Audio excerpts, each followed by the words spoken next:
Hi, my name is Grania and welcome to another Thriveabetes interview. Today I'm with Abbie O'Sullivan from Kerry. Thriveabetes is a community group created to foster peer support for people with diabetes living in Ireland. If you'd like to find out more about Thriveabetes, please visit our website at thriveabetes.ie or find us on Facebook, Twitter and Instagram. We'll have some links posted in the description box below. Hello everybody, I'm here today with Abbie O'Sullivan from Kerry, and thank you so much Abbie for joining us for a Thriveabetes interview. And first of all, I just want to ask you how you're doing. Doing good. I'm getting used to being in quarantine. It's not ideal, but I'm getting through it, so yeah. Okay, so do you want to tell us a little bit about yourself, because I haven't even mentioned that you have diabetes, so just to, where you're from, what you do. So I'm 21, I'm from Kerry, actually. I have diabetes 9 years now. I got diagnosed when I was 12. I'm currently in third year. I'm doing business management, and at the moment I'm doing an internship with JRI America. So I'm in quality assurance, and I'm there until the end of August. So at least I get to work during this. I'm not stuck at home doing nothing. So that's basically my story. Okay, so now I'm going to jump right into, do you remember much about your diagnosis story, and do you want to share a little bit about that? Yeah, sure. So it was just leading up, like after Christmas. I was drinking loads and loads of water. I'd go like to the kitchen for a bowl of cereal, and it'd be more milk than it would be cereal in the bowl. And then it was just losing weight. I lost so much weight. You could see like my ribs and stuff. It was just like coming up to, and then as well just going to the bathroom like a lot. So that was all the symptoms that I had. I went to the doctor only because I had a pain in my stomach, and my mom was kind of like thinking there was definitely something off. So when I went to the doctor, and he obviously like knew the symptoms, and he checked my blood sugars and they were 25. So so straight away he was like, "You're going to A&E." I was bawling, crying, because I'd never been to hospital before, like since I was a baby. So it was just a big shock that I had to go into hospital and stuff. So while I was there, I spent 2 weeks in hospital because when I was there, I got the vomiting bug. So it was. Oh gosh! So did the GP mention diabetes at all before you went to A&E, or did that come about when you were in there? He checked my blood sugar, and he was like, "You have diabetes, all the symptoms." And like when he showed the beta to my mom, she was like, because he told the range was between 4.9 and 7, and my mom saw the meat and she was like, "Oh my god, 2.5, like she's grand, it's fine." Like, no, that's 25. So it was just such a big shock. And getting the vomiting bug then while I was in hospital was not good. But a big shock, just even going into hospital and stuff, having to get drips and stuff. But it was only the beginning. So if you were 12, were you in 5th or 6th class? I was in 6th class. So I was just in 6th class just the summer before. Like that after summer I was going into first year. So it was a big shock. Having diabetes the first few months while still being in 6th class was fine because I was so used to the school. But it was a big shock going into secondary school and just trying to deal with diabetes as well, because at that time I was on injections. So I obviously started with injections. It's 4 injections a day, and when I was in primary school, I could take it in like the staff room, I could go in there when there was no one there and take the injection. So I was just trying to, like, there was no first aid room as well at the time when I went into first year, and they were like, "Oh, you can just do it in the bathrooms." Like, that's not happening. So there was just so many different struggles going from 6th class to first year with having diabetes. And then I think as well with teachers and stuff, obviously being new, they didn't know that I had diabetes. So if I checked my bloods, they'd be giving out to me. They'd say I need to have a note to be allowed to check my blood sugars in class, or if I had asked to leave and stuff to like treat a hypo or something, I'd be outside the classroom and I'd be given up to for being out, even though I told so many teachers so many times that I'm diabetic. It just never stuck. So. And did the school inquire about getting training or anything or education so that they were better? Got contact my diabetic nurse to see could they, and the school just didn't really want to hear about it. It was just not their interest. Now it was a really big school, so but yeah, they didn't have the interest. It was just a number there, so. And given that it was a really big school, I mean, I'm assuming that you weren't the first person with diabetes to actually go through the hallways. No, definitely not. But yeah, it was just really lack of communication. Like how many times I told them I was diabetic, it was just kind of went in one year, out the other. So yeah, it was just, and then each year as well, changing teachers, teacher conferences. Like mom would always be like, she's diabetic, and they'd be like, oh my god, I never knew that. And how many times have I checked my blood sugars in front of you? So yeah, it was just always a struggle trying to keep up with the teachers and stuff. And it would only be the teachers that would be problem. Like obviously the students were absolutely fine. It would be just it was just my bloods was just even And then so obviously coping with that, coping with the constant lack of understanding from the teachers and the challenges that presented. I know you came to a moment in your life where you decided to completely change schools. So how did you get to that point? Because I mean, you're only 14, 15. You switched, I think, when you were in I was in fifth year. So I had spent those 5 years, because I also did transition year. And it was just a constant struggle of different teachers, just different things happening. And it was when I had a really bad hypo, and my friend came out of the classroom with me because I was just really weak and I didn't want to be having to treat it inside in the class. And while I was outside, it was actually the principal and the vice principal were shouting at me to for my friend to leave and for me to get back to class and stop eating and stuff. Obviously I was getting upset because I was weak and shaky. Yeah. Hypo. And yeah, they were just having none of it, even though I told them how many times I was diabetic. It was just because the school is so big, so they wouldn't even remember you.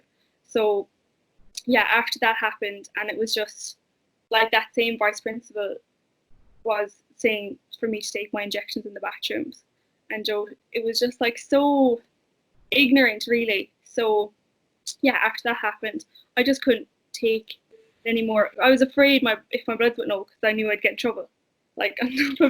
So it was putting up this barrier that you didn't need to managing your diabetes and treating your hypos. Yeah. So yeah, it was tough. But yeah, so I moved to another school, and I definitely think I probably wouldn't have done my leaving cert if I hadn't moved the time I did, because I was just ready just to give up school altogether, just because it was such a hassle. But no, the school I moved to was absolutely brilliant. They were so understanding. Anything I needed to suit my diabetes, they had a whole cabinet of anything I needed in the student, the staff room, and a picture and all the details of what to do when my bloods are low, or if I had passed out, everything. They were so understanding, and it was such a massive change from the last school as well. So yeah, it was really, really good. And when we chatted before this interview, you said you wanted to talk a little bit about you made the decision to get help for managing and overcoming all these psychological challenges. So you sought counselling. Yeah. So how did that come about? Yeah, I think it was when I was around 14. I was just really struggling with having to take injections, having sleepovers at my friends, and having to get up at 7 o'clock in the morning to take an injection, and just feeling kind of a burden, as well as all this stuff happening in school. And then I was just sick of having to check my bloods, fill out the logbook, just injections. And yeah, I just needed to just let out all like just the emotions that all that comes with. So yeah, I went to counselling, I'd say for about a year, and then I stopped, and then I went back again after I had moved schools. And yeah, it was just such a good outlet just to really just let it all out with all the struggles that come with diabetes and just daily life. So it really, really helped. What do you think was the most valuable aspect of going through counselling and getting help for everything that you were feeling? I think it was just knowing that like your feelings are valid. Like obviously it's going to be tough and it is a struggle, but for me it was just kind of like it is possible to get through it, and that's really what counselling like helped me like coping with it, because I really wasn't coping with it, and just learning like coping mechanisms and stuff. That was probably the biggest help. And is there any coping like skills that you can talk about or share? Or I mean, if I find myself getting a bit overwhelmed or just really fed up with the diabetes, for me it's just like breathing, just like taking a second. But yeah, that's just little things like that, just to kind of get you through the day. But that would be the most thing. Okay. And then, so we've talked about school and changing schools and adapting. And I know your mom was really, really supportive. I don't think I've met the other members of your family. I know you have a brother and your dad too. But I know your mom was really, really supportive, and she is part of the parents support group online. So how did she react when you kind of said, I want to go to counselling, or I want to switch schools? I mean, we were fighting anyway because of like the logbook and stuff. That was our main thing. I hated writing up my blood sugars and what I had taken. But I mean, she was so supportive of, like throughout all of it. So like when I was just really struggling with it, and I had said, Joe, I actually need help, like I need to talk to someone that isn't her, that I can just really let it all out. And yeah, she was really, really supportive of that. And I just think it's okay as well to say that. As much as they're helping you, it's okay to say, Joe, I actually need more help than what's there right now. So yeah, I am, because I mean I've been to counselling as well as like in the last 10 years, and the reason I put value on it, are my rationing for it was that sometimes when you talk to your friends and your family, you hold back some things because you don't want to hurt their feelings, so you're not really being truly honest. yeah. So if you find yourself in that position, then it's time for outside help. Yeah. And that was what led me on the journey to counselling. So yeah, sometimes friends and family, they can be so supportive, and there's nothing more that they can do, but sometimes you need some help from an outsider. Definitely. It's just, even I find as well, even like going to Thriveabetes and stuff, the support of just meeting other diabetics, because you're like, you know what I'm going through, and that's probably what was the biggest thing for me, is like, so like my mom she was such a big help, but I was like, you don't know what I'm going through at the end of the day. So that was like, I definitely think even meeting other diabetics, that was a huge help as well. But yeah. Excellent. And speaking of Thriveabetes, do you remember because I know you weren't at the first one, but your mum was, because we didn't do teenagers at that point. Yeah. So did you come to the second one? I did come to the second one, I'm sure. I can remember. Oh, I can't remember. But I definitely remember being there with Mom. Yeah. Yeah, because I know I met you at the one that just happened, because we had a great crack in the bar before. But so yeah, and then is there anything else you want to share with us? Because I mean, this is your story to tell, so I don't want to pick out stuff. And I mean, I really just wanted to come, like, just to say that obviously counselling is absolutely okay, and it's okay to ask for help when you need it. I'm not sure what else you want me to talk about. I know you're using an insulin pump now. Yeah. Oh, do you want to talk about moving from pediatric diabetes to adult diabetes service? Yeah, God, hospitals, yeah. Yeah, I can. Yeah, so I was in transition year, in 4th year, when I was working towards getting a pump in CUH. Yeah. And it was a long waiting list. So I finally got picked for a pump during 4th year. So as soon as I got it, about 3 months later, I was turning 17, and that obviously changed over then to adults. So I left pediatrics, and I didn't get another another doctor in CUH. I was moved back to Kerry General, and the doctor in Kerry General doesn't have anything to do with pumps. So after the 3 months that I first got the pump, I was on my own, basically, because the doctors in Kerry don't deal with the pump at all. So actually, I did get help all right from Joe Solo. Joe doing the speaking stuff for Joe was absolutely brilliant. But yeah, about was it a year or two later, my pump broke, and I had to go to A&E, and while I was there, my doctor just wanted me to go back on injections because he just didn't know how to use the pump. So that was the solution.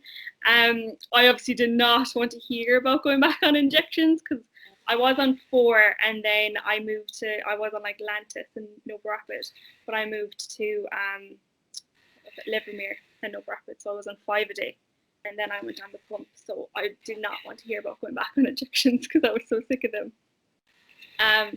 But I had to move then to private, so I'm going to the Bond Secures in Cork, because it was really the only doctor that I could find that was able to see me and help with the pump. But yeah, just the struggle of trying to find a doctor that didn't want me to like get rid of the pump. Yeah, I mean that's surprising, given that they had the pediatric centre had approved you, had deemed that it was the best treatment option for you at that time. So to actually take a step backwards, and I know that the service for adults with regards to pumps is hugely understaffed down there. So I know there's a huge waiting list. Yeah, I was so lucky to be able to get that pump while I was in pediatrics in Cork. I don't think I'd have a pump if I wasn't in that clinic. So yeah. And so how did because the pump broke, so what happened? Did the pump company replace it? Yeah, that's what it was. Okay. Okay, so you were just without the pump for a couple of days? Yeah, and I had to go back to injections for those couple of days. But yeah, the fact that he wanted me to go back on injections like full time was just because he didn't have the training for it, and he didn't want the training either. So he was used to having patients that were taking injections. So yeah, I had to find a doctor that. Okay. So moving along now to college, because I'm sure lots of people are wondering, well, how are you navigating diabetes with college life, like the old college life before virus set in and before you went on your internship? Because for most young people with diabetes, it's their first time away from home. It's meeting lots of new people for the first time. They can kind of have an opportunity to reinvent themselves, and some of them take it. So how did you graduate in towards that? Like, well, I'm actually still living at home, so I go to IT Tralee. So I'm still living at home, so I don't have the luxury of moving away. But yeah, so I'm still at home. But definitely it was just a change of just not having the teachers be given out to me was like from that point of view. It's just such a change. Checking my bloods and stuff like in the lecture hall, so no one and nobody bats an eyelid, so you're free to do that. Yeah, it's a lot more relaxed environment in college. And then what about making new friends and the attitudes and explaining diabetes to new people? Everyone's just quite interested. Like everyone wants, especially with my pump, if I take it out, most people are kind of like, "What is that?" Or like, if I am checking my blood, Joe, what are you doing? I started as well. I have the Libre sensor. I actually don't have it on at the minute, but yeah. So even just like tapping my phone off my arm, and like, "What are you doing?" But it's more of just like just wanted to be. Curiosity. Yeah. Just want to know. So I've never had any like really bad experience, other than like the usual, like, oh, you can't eat sugar, or so you're not allowed like have stuff, or it would be as well if I was out or something, Joe, like you're not supposed to be drinking kind of thing. So it's just the stereotypes when it comes to diabetes. I do get that, but not as. So how do you deal with those comments like, oh, you can't have sugar? What's your general response? Well, I'm kind of like, well, you can't either. So it's like, everyone should be, do you know what I mean? So, yeah, I hate when people say it. It just annoys me so much. But I just say, yeah, I can have what I want as long as I know the carbs and stuff, and I can take insulin for it. I can have what I want. But it's just trying to get rid of that stereotype. So I think it'll be a long time trying to shake that one off, though. yeah, It seems to be just glued in there like concrete. yeah, it is. I remember when I was in secondary school doing home ec, and the teacher put up like, oh, like about diabetes, and like she put up on the board, they can't have sugar. And I was like, no, I'm sorry, no. Put up the hand, and I was like, we are allowed sugar. That's wrong. Like, you have to take it down. And in fairness, she did. But yeah, it was just like the teacher was teaching that to the whole class. So, you know, just really need to shift that stereotype. Yes, and I'm kind of curious as to where that information came from. Was it a textbook or? Oh. Trying to deal with that. Well, Abbie, that was. Unless you want to talk about anything else, or. No, I think that's it. So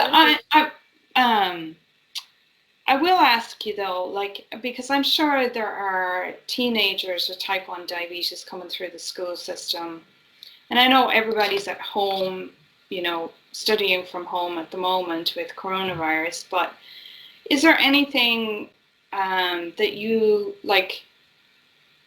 could share with them that maybe would help them through any challenges they're coming up against with schools and teachers and classmates? I definitely think it's just talking about it. I was really bad for holding it in and just bottling it up, and then something would happen and I'd just start crying, and it would just be like a whole just burst of emotion. So I definitely think just talk about it. If something is really bothering you, it's getting you down, just talk about it, whether it's your friends, your family, or just even getting help. Like I said, definitely just to let it out rather than trying to hold it all in, because I can't imagine what Leaving Cert students are going through with having the unknown with the Leaving Cert coming up. So yeah, my heart goes out to them, but they will get through it. Yeah, and I think that's the important message to leave with people. You will get through it. There's light at the end of the tunnel. Definitely. Right. So, Abbie, thank you so much for doing the Thriveabetes interview. As always, it's a pleasure to catch up with you, and say hi to your mom and dad and your brother for me. I will definitely. Thanks so much as well for having me. You're welcome.